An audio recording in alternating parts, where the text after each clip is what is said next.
Me da muchísimo gusto, estamos acá en siglo XXI, México, y yo agradecidísimo por la compañía de Néstor García Canclini y Juan Villoro acá en la presentación de mi libro.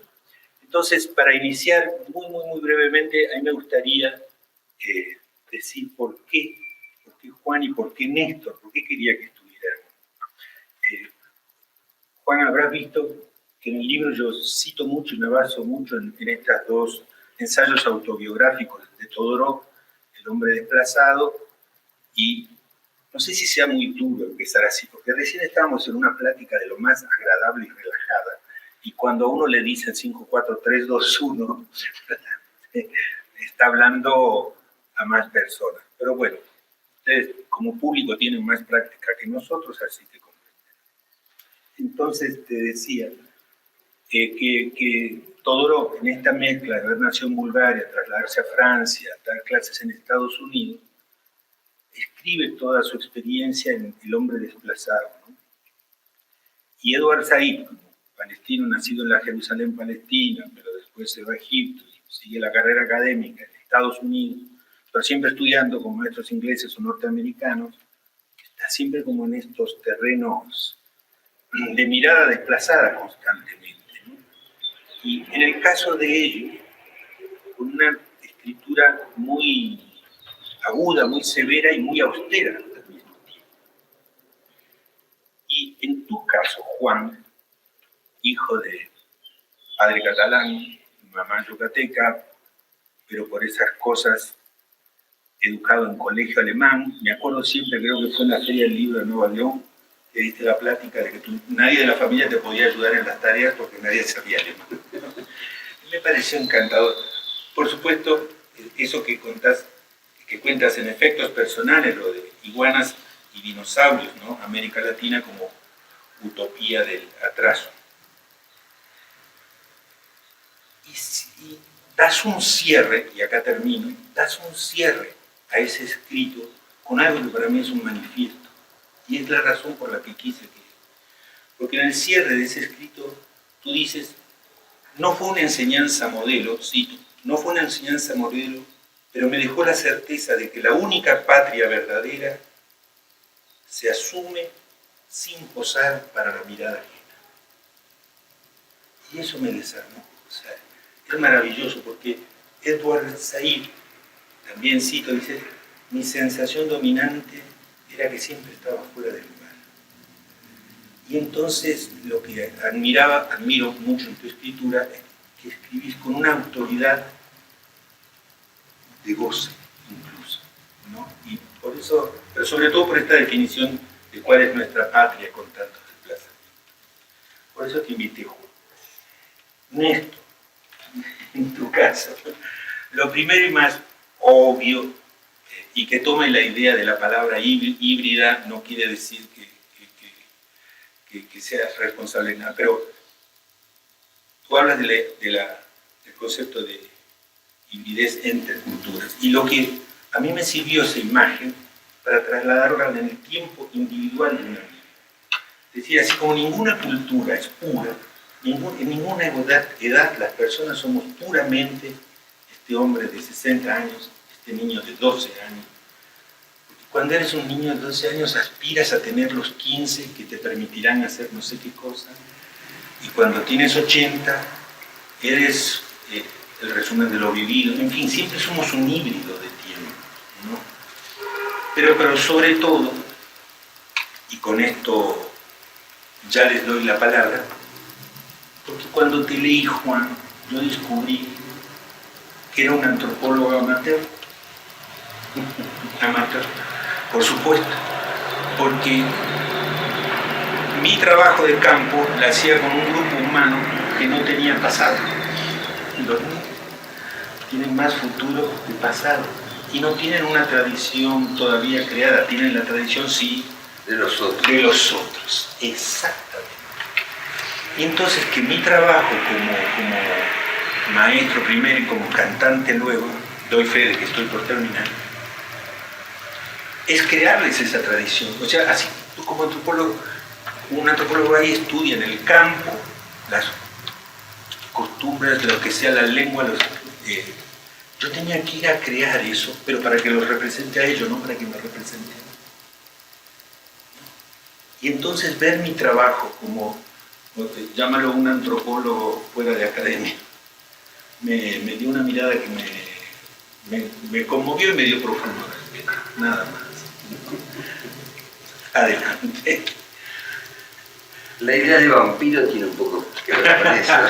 Bueno, y además yo creo que Néstor fue a algún show con alguien de la familia, etc.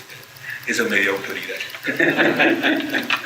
Pero, sí, bueno, hablando de la autoridad que puede ganar alguien para hablar, yo creo que este libro que estamos presentando de Luis, pues viene precedido de lo mucho que él ha hecho para conectar con un público muy especial, que es el público infantil. O sea, cientos de miles de espectadores acreditan que Luis Pesetti ha podido conectar con ellos, y eso no es fácil, no es sencillo. Entonces es un libro que tiene que ver con la educación y con el aprendizaje simultáneamente. Me gusta mucho el título de la colección, que dice Educación que aprende, porque es el doble movimiento, ¿no? O esta idea de Jacques Rancière del maestro ignorante, ¿no? El maestro que aprende a medida que enseña. Y es lo que aparece en este libro, la experiencia que ha tenido Luis con muy diversos públicos infantiles y cómo a través de estos públicos ha aprendido a conectar con ellos, algo que no todos podemos hacer.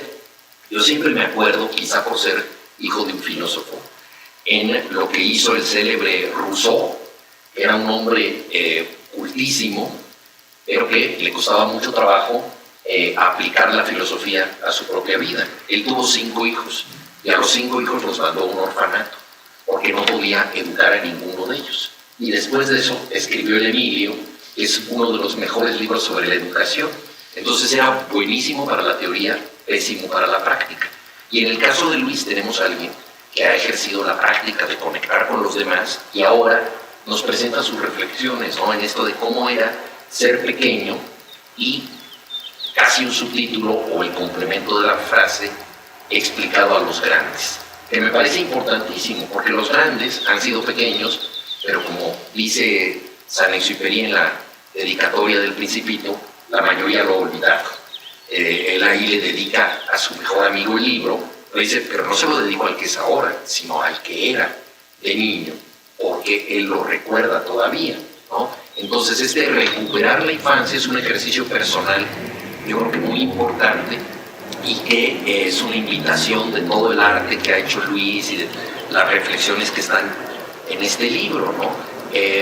Creo que en realidad el artista no hace otra cosa que expresar su infancia de otro modo, ¿no? Es decir, encontrar todos esos materiales de la infancia y darles una nueva posibilidad. Lo vemos en las exposiciones de dibujos infantiles, cuando ves la enorme creatividad que tienen los niños para dibujar y dices, ahí está Picasso, ahí está Matisse, ahí está Klee, ahí están los grandes pintores, los ves, y dices, ¿qué va a ser de estos niños? ¿En qué se convertirán? ¿No? Tristemente muchos de ellos se olvidan de esa infancia, se vuelven diputados, cualquier otra cosa que no tiene nada que ver con el arte, y eran genios de niños. Entonces, el arte es esa genialidad recuperada voluntariamente, y este libro es un libro de puentes, que eso me gusta mucho, ¿no? Es un libro para que nos acordemos de cómo volver a la infancia y cuáles son los caminos que podemos tener, y que es algo que muchas veces los propios niños ponen en duda. Los niños desconfían de la visión de los adultos, y con razón. Yo recuerdo a mi hija Inés cuando tenía 6 años, que hablaba de una amiguita de ella y decía, tal amiga se cree muy adulta, pero solo es pesimista. O sea que para mi hija, en realidad, el ser adulto era un tipo como que ya no creía en muchas cosas, ¿no? Entonces, y que era básicamente un pesimista, ¿no? Entonces era la visión que tenía. Y tristemente muchos adultos encarnan esta idea de haber perdido esa alegría de vida que te da la infancia. Y entonces en el libro yo rescato muchísimas cosas. y una idea fundamental es la de la migración.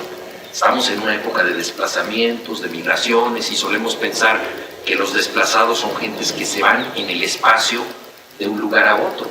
Pero una de las ideas, yo creo que más fuertes y fructíferas de este libro es que la migración también ocurre en el tiempo y que los niños son migrantes que vienen de otra época, de otra edad. Y obviamente es un privilegio estar aquí con nuestro querido Néstor, que ha estudiado tantos temas, y ya tú, Luis, mencionabas pues una categoría que ya es inseparable de la inteligencia de Néstor, que es la cultura híbrida, ¿no? Y cómo Néstor nos ha enseñado que hay, digamos, cosas que ya se mezclaron. Normalmente los antropólogos, cuando estudian una cultura criolla, mestiza, sincrética, ven lo que se mezcló en el pasado y lo analizan. Pero el gran antropólogo del presente es Néstor, es lo que se está mezclando, lo que todavía no acaba de consolidarse, lo híbrido. Y ahí es justo en donde se da este cruce de tiempos del adulto con el niño. Estamos en esa zona del presente, y yo creo que la construcción que vamos viendo en los textos, que debo decirlo, hay letras de canciones, hay poemas, hay autobiografía. Eso es muy importante para los muchos seguidores de Luis. Los nervios que tiene antes de entrar a un concierto en el Auditorio Nacional con 7,000 personas, se dice fácil. Cómo se relaciona con su instrumento, cómo se relaciona con las palabras. Entonces, y luego está también el ensayista, el maestro, todo esto mezclado en un libro que en sí mismo, en su forma, es un libro híbrido. Y me parece que lo que va construyendo ahí es esta manera de entender el presente, que corresponde este cruce de tiempos, ¿verdad? Los niños y los adultos que vienen de épocas diferentes, para construir ¿qué? Para construir, yo creo que futuros. Y yo creo que ahí hay un elemento ético profundo, muy conmovedor en este libro. Me atrevo a decir, en una especie de antropología de la esperanza, ¿no?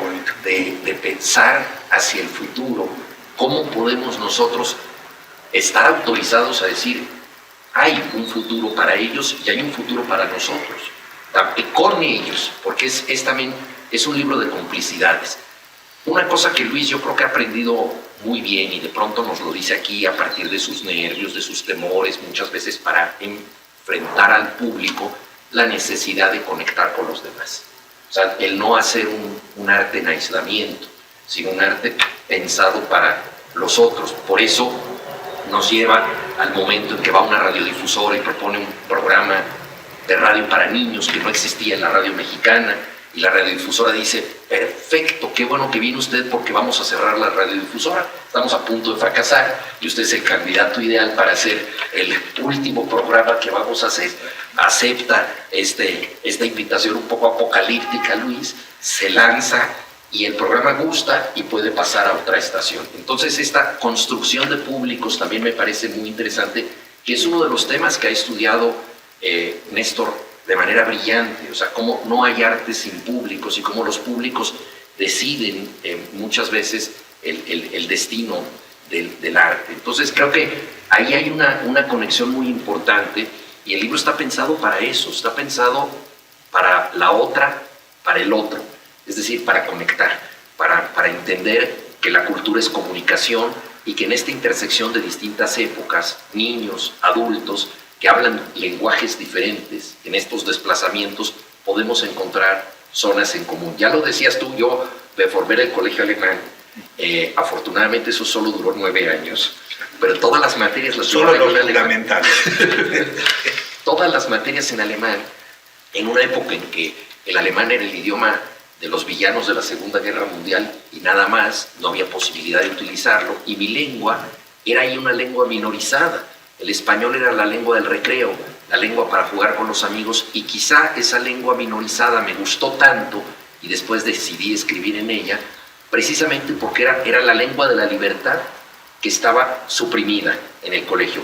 Tiempo después me enteré, por supuesto, que mi propia lengua, que ahí estaba minorizada, ha sido una lengua dominante, hegemónica y represiva en otras zonas, como entre los pueblos originarios de México, que hablan 68 lenguas que están minorizadas, y hay una dominación del español. Entonces, estos desplazamientos, entender a partir del otro, me parece que es muy valioso. Tú lo viviste con la experiencia del exilio, lo mismo que Néstor, que es un desplazamiento geográfico, pero también un desplazamiento cultural, y está aquí muy arraigado, y no es casual que cites tú a Todorov, que es búlgaro y se va a Francia, o Said, que es un palestino que se cría en inglés, ¿no? Entonces, bueno, yo sin moverme tuve un desplazamiento quizá no tan fuerte, pero no dejo de ser ajeno, al contrario, no dejo de ser partícipe de este tipo de circunstancias. Y otra cosa que me gusta mucho, que rescatas de un autor antropólogo, me parece, Robert Levine, que es cuando él habla de la alfabetización temporal. O sea, cómo tenemos que educarnos para entender a la gente que está en un tiempo distinto al nuestro. Algo que se ha puesto de manifiesto, y es otro de los muchos temas que ha estudiado Néstor, con la sociedad digital, ¿no? Es decir, cómo hay nativos digitales que están en un tiempo totalmente distinto al nuestro, y cómo nosotros tenemos que alfabetizarnos temporalmente, ya incluso para entender nuestro propio presente.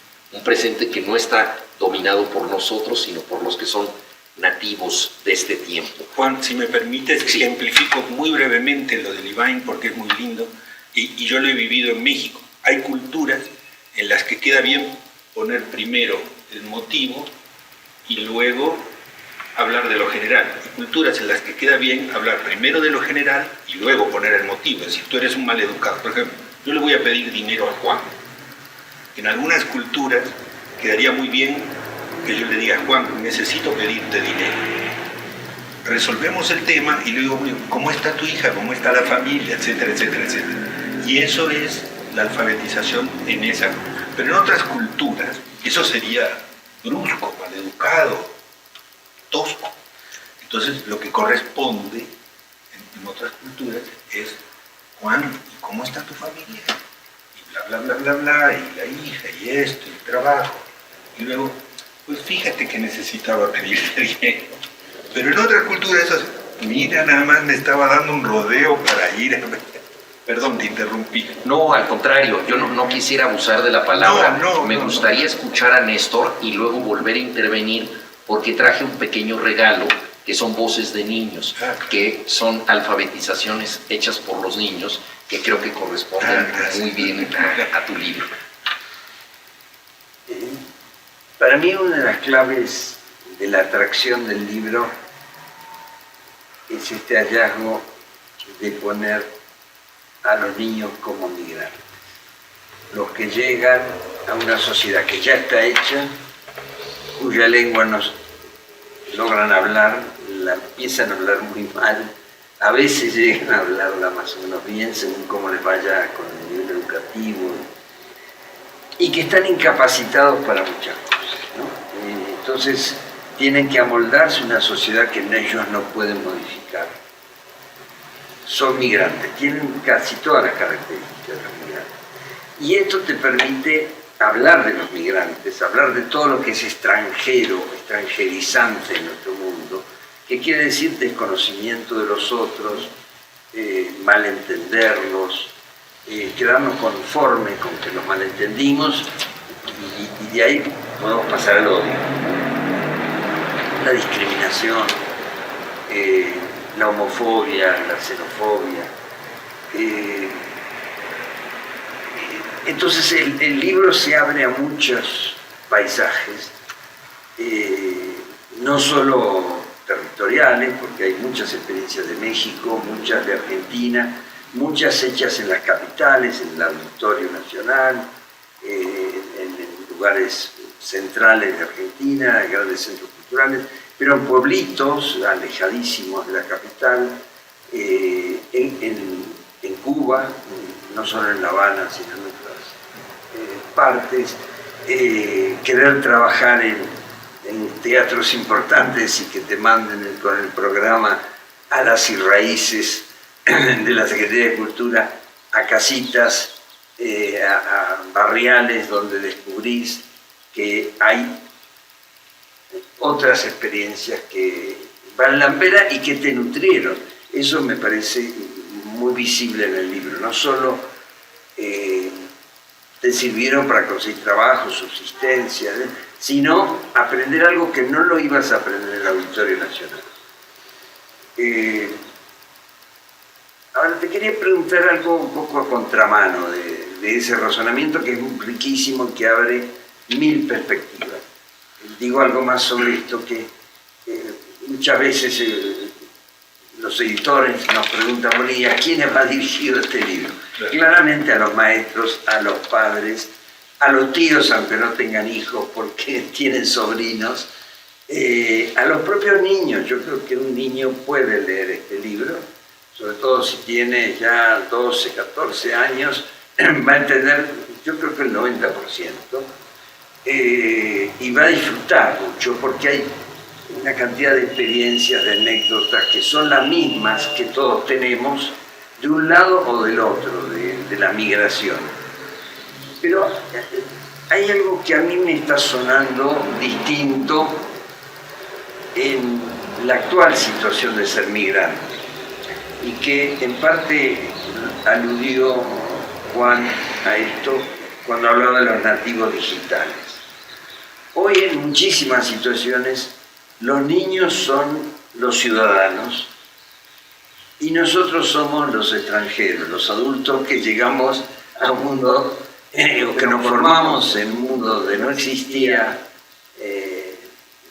todo este aparataje electrónico y tenemos que aprender cómo se manda un WhatsApp, cómo se carga un contenido, un PDF, etcétera, y cosas más complejas.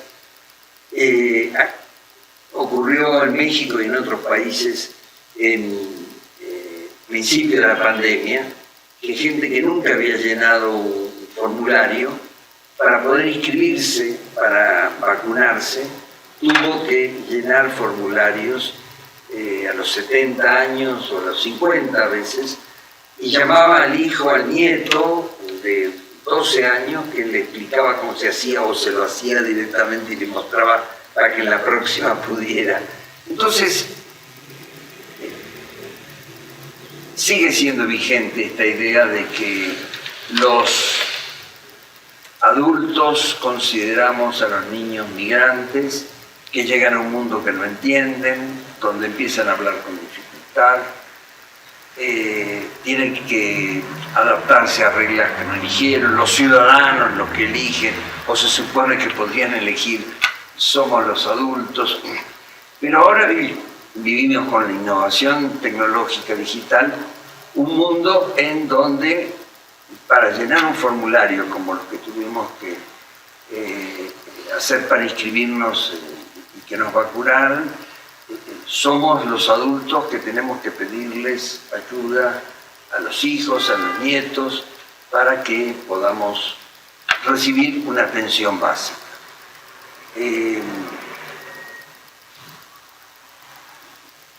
¿Cómo ves esta interculturalidad de ida y vuelta, digamos? Está bien. ¿Y qué experiencias, a qué experiencias te ha llevado en tu propia práctica como cantante, como poeta, como escritor?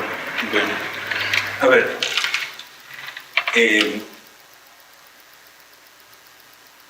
yo no sé, yo sé que está acuñado el término nativo digital, pero yo no estoy seguro de usarlo. No, lo digo. Está descalificado en los estudios comunicacionales actuales. Qué bueno, qué suerte. Es útil para entenderlo. Exacto, qué suerte, porque los niños no son nativos digitales, solo que cuando llegaron eso ya existía. Claro. Es como que tú llegas a Nueva York el 12 de septiembre. Claro. No eres nativo del Nuevo Mundo, o sea, eso ya había ocurrido, o de eso no ocurrió, eso ya había. Quizás. Entonces, es una práctica hiperespecializada, pero sigue siendo eso, o sea, sigue siendo la de un recién llegado. O sea, fuera de esa práctica, si nosotros tres nos llevaran como inmigrantes a un país muy ajeno a nosotros, perderíamos todas las habilidades que tenemos, salvo que quedara alguna cosa hiperespecializada en la que pudiéramos ayudar. Mire, usted nos va a ayudar a recibir a los migrantes que vengan de Latinoamérica, ni siquiera de Argentina o de México. No, Juan, vas a ser el encargado de coachear a todos los emigrantes que lleguen de Latinoamérica. Y te pongo en esta bolsa, como cuenta Clara Obligado en Una casa lejos de casa, que es una argentina radicada en España, que ponían jurados, Pepito de Andalucía, Juanita de Galicia, Clara Obligado, Latinoamérica. Entonces, una bolsa grande. Entonces tú, Juan, eres el que coachea. Entonces cualquiera que sea nativo de ese país va a delegar esa... Pero no te convierte en un nativo de la migración. Eres solo un hiperespecializado en eso.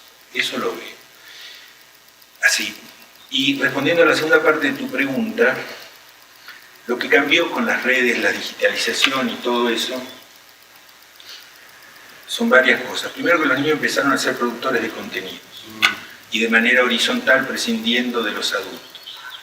Es decir, un niño puede producir contenido, mandárselo a otro niño, y ojalá sea otro niño, prescindiendo de la mirada de un adulto. Y la otra cosa es que las narrativas se aceleraron mucho. O sea, cada vez un niño ve narrativas mucho más complejas de aquella edad en la que él puede leer o que sean sus experiencias.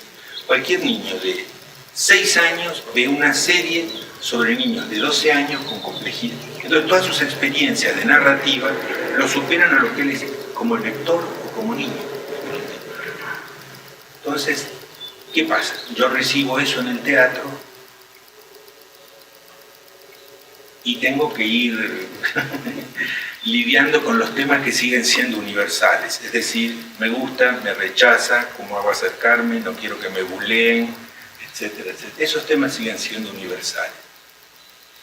La escenografía más o menos cambia. Y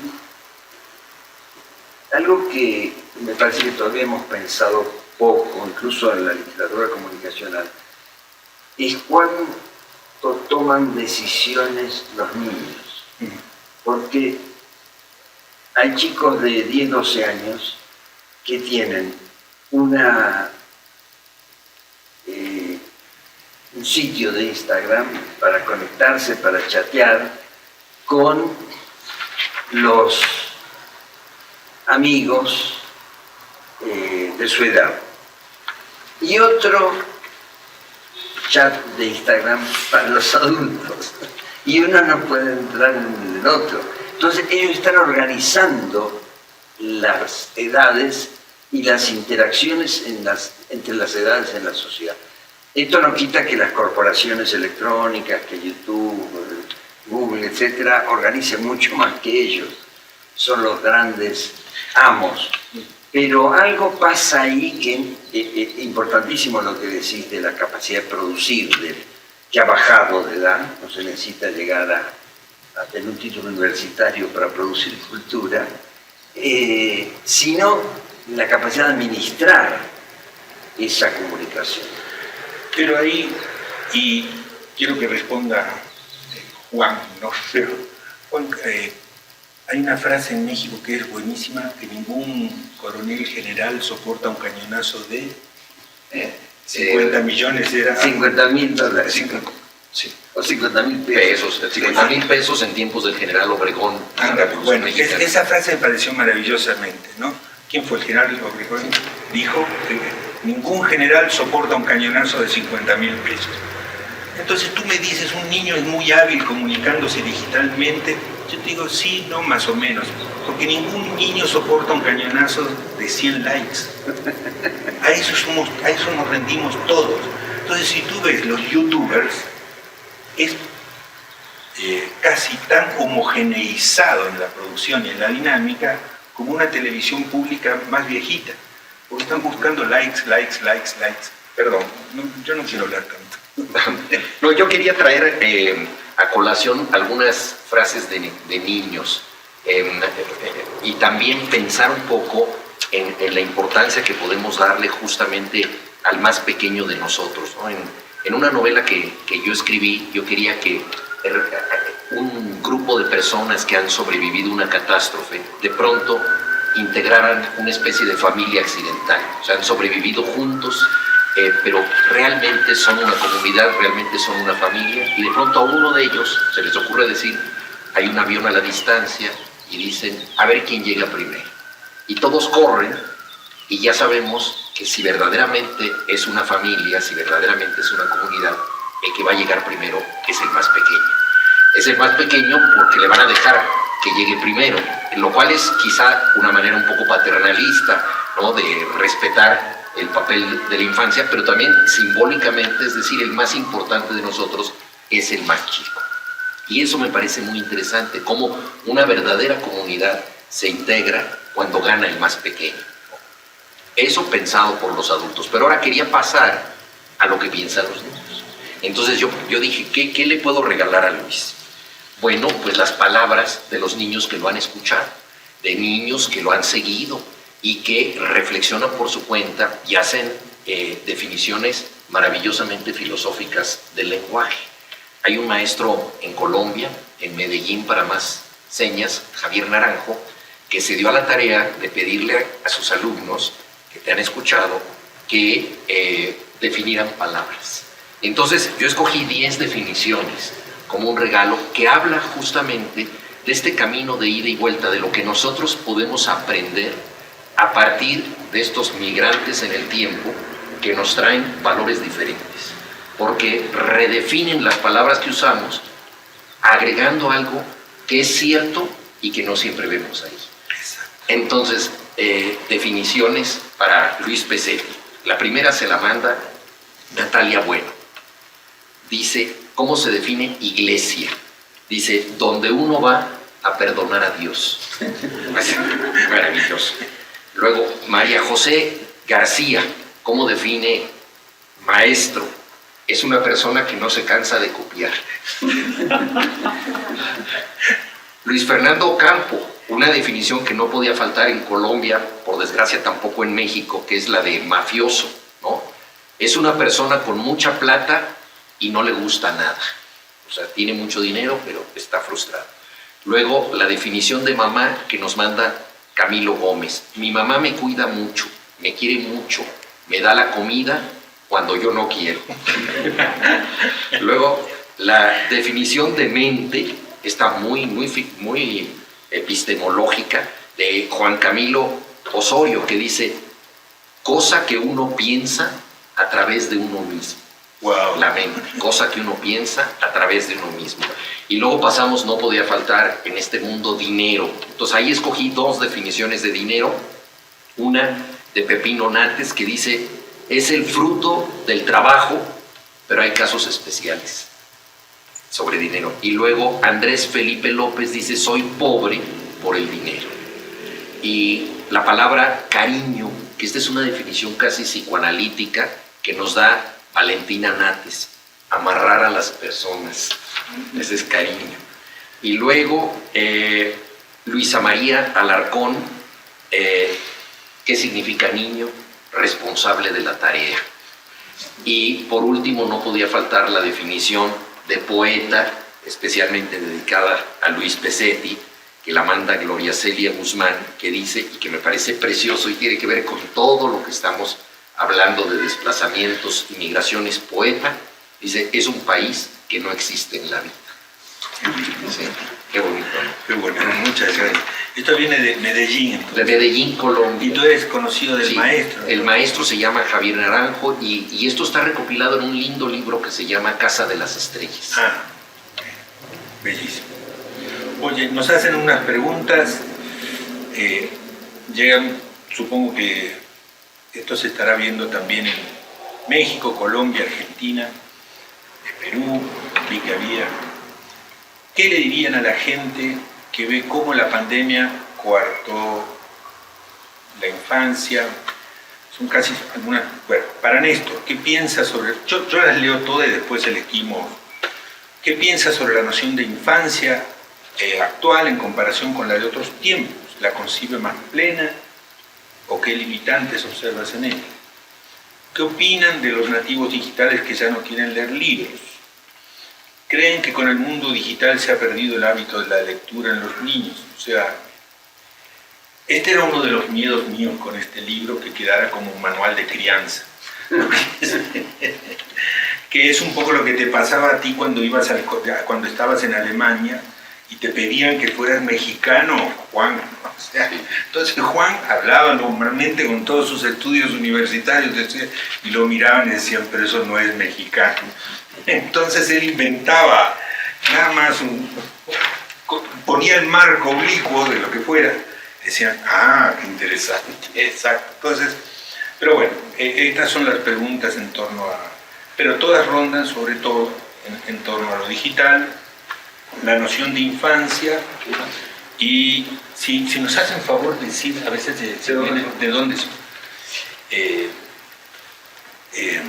de la lectura y de la preocupación por la lectura. Yo quiero hacer una pequeña acotación, ¿no? Yo tengo la lectura como un valor muy alto, pero a veces cuando veo los birlibirloques que hacen algunos intelectuales para justificar esto o esto o esto o otro, o alguien en un discurso sea intelectual o no, digo, la lectura sí, pero ¿hasta qué edad? ¿Cómo sigo defendiendo la lectura? Pero bueno, entonces, ¿qué le dirían a la gente sobre lectura? La pandemia. ¿Qué viste tú, Juan, en la pandemia? Y acá dice si coartó la infancia. No te voy a preguntar a ti sobre infancia, sino la pandemia te disminuyó, te multiplicó. Mira, yo creo que la pandemia para todos nosotros fue en un sentido una oportunidad de estar con nosotros mismos, que es todo un desafío, de hacer cosas que no habíamos hecho, de estar dedicados a ciertas tareas, especialmente quienes nos dedicamos a escribir, pero inevitablemente la pandemia trae noticias de los que no tienen una situación tan favorecida. Entonces, en un país como México, la verdadera pandemia es el hambre, es la necesidad de la gente, y hay mucha gente que no podía darse el lujo de estar en casa. Entonces, también ahí está este relativo beneficio de poder estar aislado haciendo tus cosas, pues se ve en contacto con quienes no tienen ese beneficio, y ahí cambia todo, ¿no? Pero entrando al tema de la infancia en la pandemia, a mí me parece que quienes más la padecieron, y todavía no lo sabemos en qué grado, porque no se han expresado cabalmente, son precisamente los niños, porque dejar de estar con sus amigos, dejar de estar en la escuela, que es este proceso de socialización muchas veces desagradable, incómodo, injusto, etcétera. Tú tienes una canción de que dices, mamá, no vayas a trabajar, no, y que la mamá se quede en casa, y los niños que no quieren ir a la escuela. Tú has trabajado mucho con todas esas pulsiones que tienen los niños, pero bueno, finalmente es todo un proceso social que les fue arrebatado. Y yo siempre me acuerdo que el mejor libro sobre la peste en Londres lo escribió Daniel Defoe, que tenía 5 años durante la peste. Obviamente no lo escribió en ese momento, recordaba pocas cosas, como por ejemplo que las monedas se desinfectaban con vinagre en la tienda donde él iba a comprar golosinas, entonces no había gel antibacterial, y tenía estos recuerdos de infancia. Pero muchos años después, esos meses robados, ese mundo que le fue sustraído, lo recuperó con un libro maravilloso. Entonces, probablemente el gran novelista o la gran novelista de la pandemia ahora tiene 6 años. Y son los que lo van a poder decir mejor que nadie, porque son los que más han padecido. Perdón, Juan, por sobreponer, pero hay una novela de David Lowell autobiográfica, en la que él recuerda su infancia durante los bombardeos en Londres. Y lo que él cuenta en la novela era que se iba al refugio con una amiguita, o sea que la familia eran los dueños del refugio, y lo que recuerda de los bombardeos es que les hacían acostarse juntos. Entonces él recuerda el calor del cuerpo de la vecinita. Entonces eso era lo que recuerda de los bombardeos, imagínate, tener a su vecina acostada con él, él era muy niñito, pero sentía el cuerpo. Entonces lo que yo digo es que el cuidado que debemos tener los adultos es de no imponer nuestra mirada trágica sobre lo que puede ser la mirada de los niños. O sea, la obligación de todo adulto es no transmitir desencanto hacia los niños. O sea, lo mejor que puedas, pero no desencanto. Y ellos no están viviendo exactamente. Pero bueno, Néstor, te preguntan la noción de infancia si ha cambiado. Sí. Quiero comentar algo sobre esto que ha dicho Juan, de la importancia de la sociabilidad, que se redujo bruscamente porque los colegios estaban cerrados y las universidades y los trabajos, para todos se redujo. Y hubo a veces imposiciones de convivencia, como la de los padres que no querían estar todo el día con los hijos y no sabían qué hacer y tenían que estar en un espacio pequeño haciendo sus propias tareas de trabajo a distancia, ayudándoles en las tareas escolares que en forma virtual debían seguir haciendo los hijos. Hay un caso muy cercano de una chica que a la mitad de la prepa, o sea, cuando le faltaban como 2 años todavía para terminar todo ese periodo, que en Argentina sería todavía la secundaria, decidió que no quería ir más a la escuela, al CCH de la UNAM, que está en el sur, y no dio explicación, que ella quería hacerlo virtual. Vive sumergida en lo virtual, tiene sus principales amigos en otros países, a los que nunca vio personalmente. Entonces ya ahí hay una sociabilidad que es distinta de la que imaginábamos nosotros o estábamos acostumbrados a tener cuando éramos chicos. Y después, cuando empezó la universidad y era importante que fuera, y yo dije, bueno, por fin va a tener sociabilidad con los de su generación en forma presencial, cuerpo a cuerpo, se adaptó muy fácil a esta nueva etapa de otro tipo de educación y evidentemente se había formado por propia voluntad en una sociabilidad virtual desde la prepa, cuando no había pandemia. No tengo datos firmes, pero mucho me hace sospechar que una situación de acoso, por la cual ella dijo, no quiero ir más a la escuela en forma presencial. Esto hace intervenir otros dramas que hemos disminuido quizá, que no les prestamos tanta atención, que estaban antes de la pandemia en México y en otros países, y que continúan y se agravan.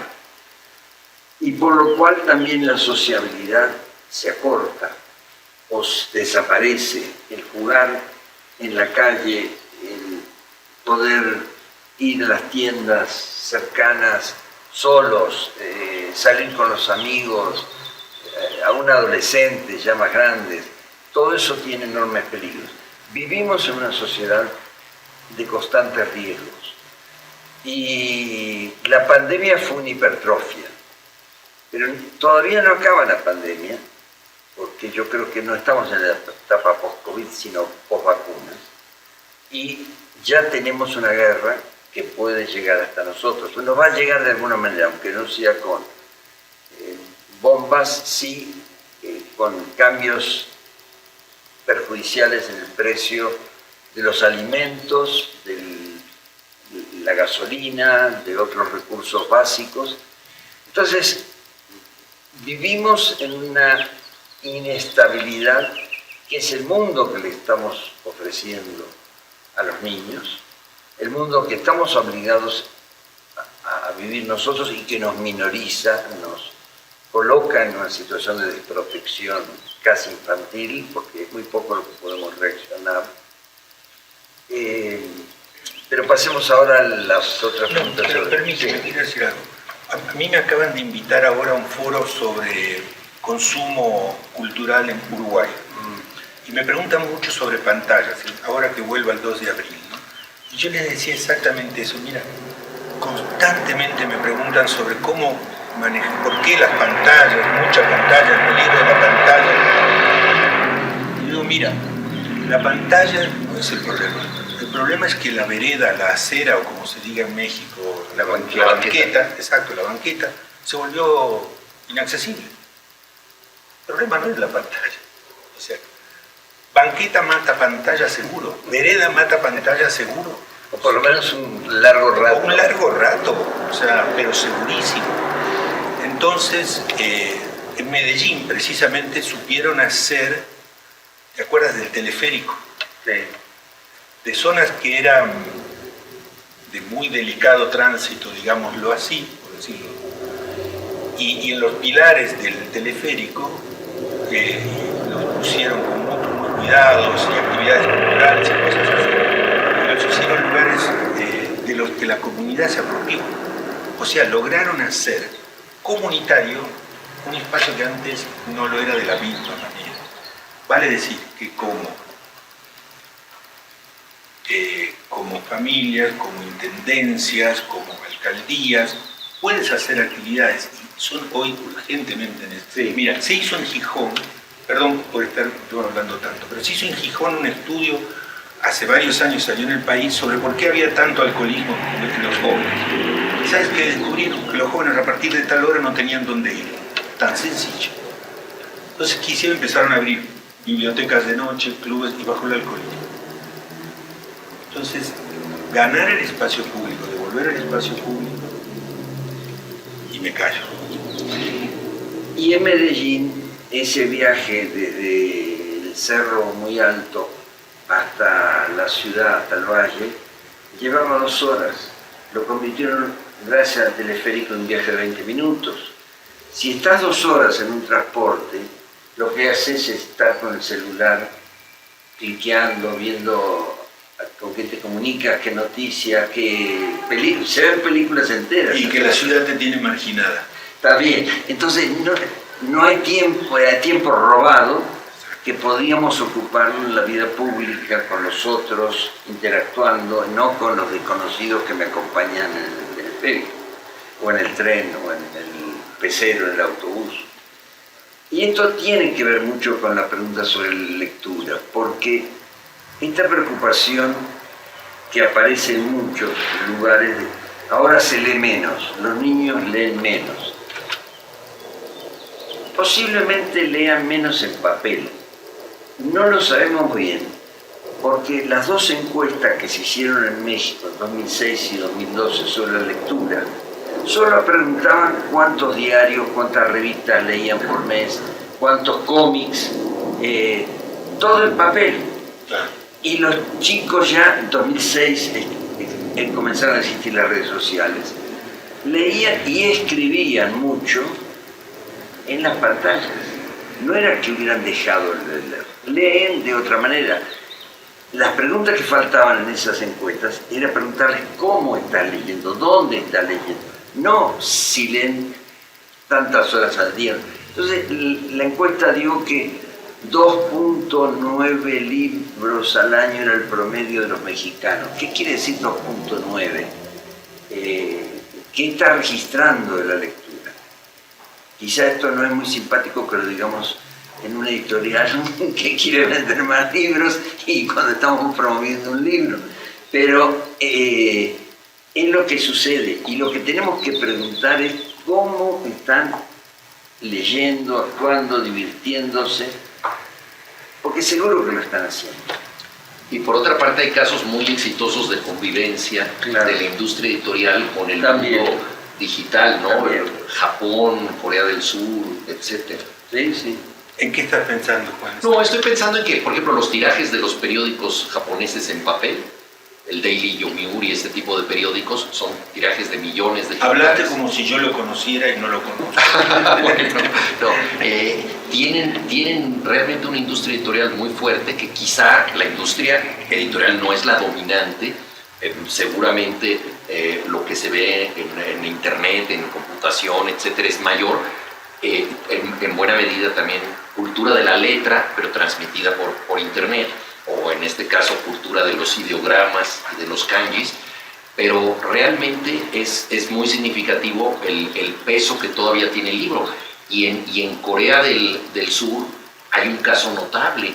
Ellos decidieron, después del desarrollo que tuvieron en los últimos 50 años, hacer una ciudad desde cero, porque dijeron, bueno, nuestro desarrollo ha sido exitosísimo, pero ha sido muy caótico. Entonces debemos planear una ciudad de entrada que sea racional y que sea nuestro modelo de cómo queremos vivir. ¿A qué dedicamos esta ciudad? Se discutió eso en el Parlamento y todo, y la ciudad se dedicó al libro. Es la sede de la industria editorial coreana y es una ciudad planeada desde el principio para celebrar lo que para ellos es lo más importante, que es la escritura coreana, que es una escritura que es enormemente eficaz y que tiene su propio alfabeto y todo lo que de ella se desprende, que son los libros. Entonces, digamos, en el país que tiene la tecnología de punta en los automóviles, en las pantallas de televisión, en la computación, en los teléfonos celulares, etcétera, que han logrado superarse de una manera notable después de la guerra civil que tuvieron en 1953, dicen, bueno, ¿qué es lo más importante para nosotros? Los libros. Yo creo que ahí hay una lección cultural importante.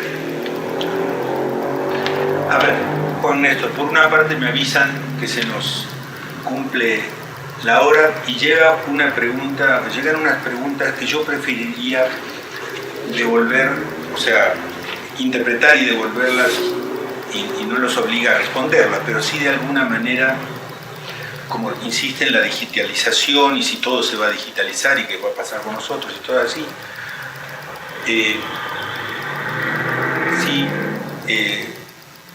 Yo tengo este compromiso siempre. Yo me imagino, como yo fui un maestro de hola Luis, tienes que dar clase mañana, ¿no?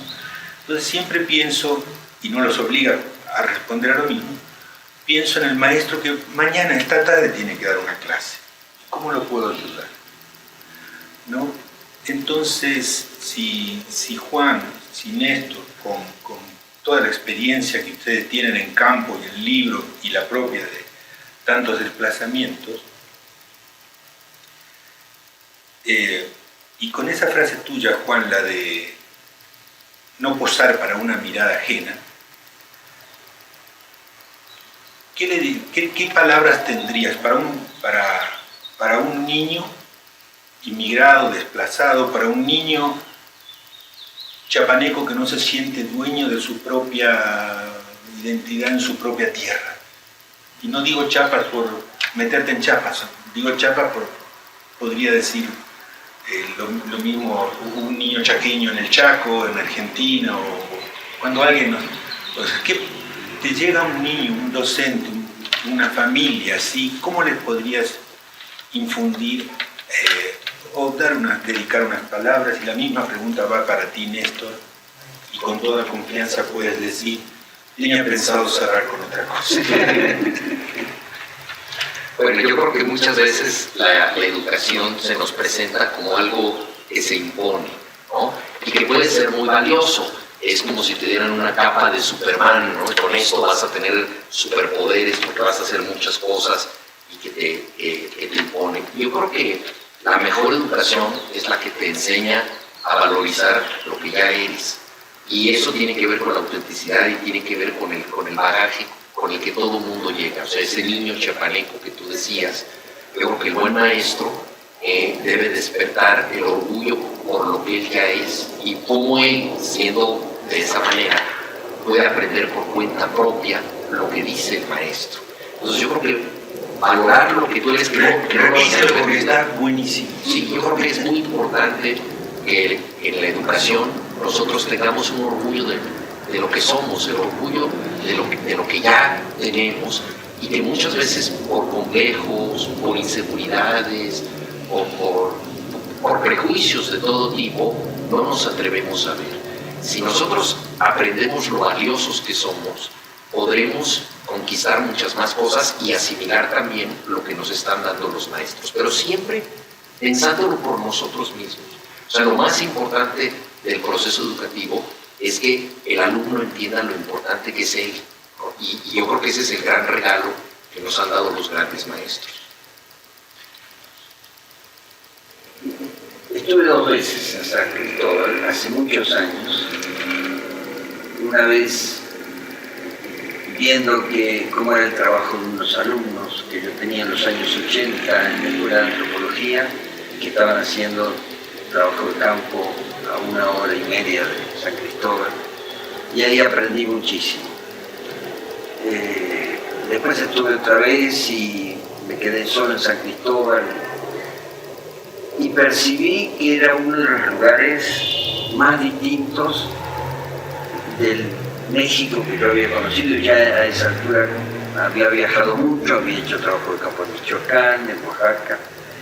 Entonces lo primero sería decir, invítenme, voy a pensar con ustedes y a escucharlos. Me ha pasado, ahora me está ocurriendo algo aproximado, que me acerca un poco. Estoy dirigiendo una tesis de un alumno del posgrado en antropología de la UAM, que está estudiando un museo de migrantes en Chiapas.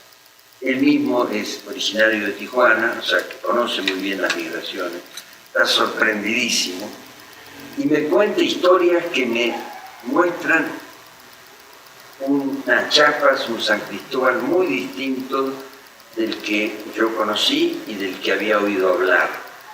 Yo estuve también en San Juan Chamula y me acuerdo de una comunidad muy autocontenida, muy distante, y tú hablas en alguna época que fuiste y viste además a desplazados de Chiapas, de San Juan Chamula.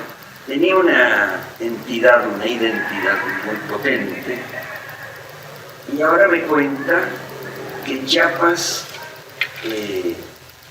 pero sobre todo San Juan Chamula, está en gran parte aprehendido por migrantes que regresan con mucho poder económico, construyen casas con una arquitectura que imita un poco a la estadounidense, pero no tiene nada que ver con lo local, traen músicas que no tienen nada que ver con la tradicional. Ya hay grupos, y hay una tendencia musical que se llama Chamula Power. Entonces lo primero sería tratar de estar ahí, escuchar y ver qué quieren hacer los habitantes de San Juan Chamula, de San Cristóbal del Centro, de los Altos, que son los desplazados que se fueron de San Juan Chamula. Es lo que podemos hacer los antropólogos. O sea, escuchar y después pensar con ellos. Tenemos quizá algunos instrumentos como antropólogos que hemos estudiado culturas muy distintas, algunos que somos migrantes y hemos tenido que aprender a vivir en otra. Tenemos algunos instrumentos que no son solo obtenidos en libros, no solo mediante la lectura, sino mediante la escucha, pero lo principal es reunirnos y ver qué es lo que están queriendo en este momento los chiapanecos, si quieren un tren nuevo, como está atravesando esa zona, si quieren mantener sus culturas históricas, de qué manera reubicándose en la contemporaneidad. Bueno, solo respondo no voy a decir lo del tiempo estirán, todo eso, pero lo que contaba Néstor me hace acordar, en Asturias están las casas de los indianos, que son los españoles que emigraron a América y luego volvían con dinero y ponían una palmera en la entrada de la casa para demostrar que habían vuelto triunfantes, ¿no? Y la segunda cosita con esto, que eso, viste que está el ius sanguinis y el ius soli, ¿no? Y esto sería el ius soli o el ius tempora o algo así. ¿Quién es el dueño? O sea, ¿quién es el que tiene derecho ahora, no? El que llega y dice, este es mi presente, o el que estaba y dice, no, yo ya estaba. Pero bueno, yo no puedo más, Juan y Néstor, que decirles que me siento honradísimo y profundamente agradecido por haber contado su mirada para mi libro, que es lo que le deseo a cada niño, a cada migrante, a cada nativo de un país, de otra colonia, que haga lo que sea para lograr una mirada tan inteligente y tan afectuosa como la que yo he conseguido, que se merece, toda persona se merece una mirada que lo enaltezca. Gracias. Gracias por la invitación. Gracias y felicidades. Gracias.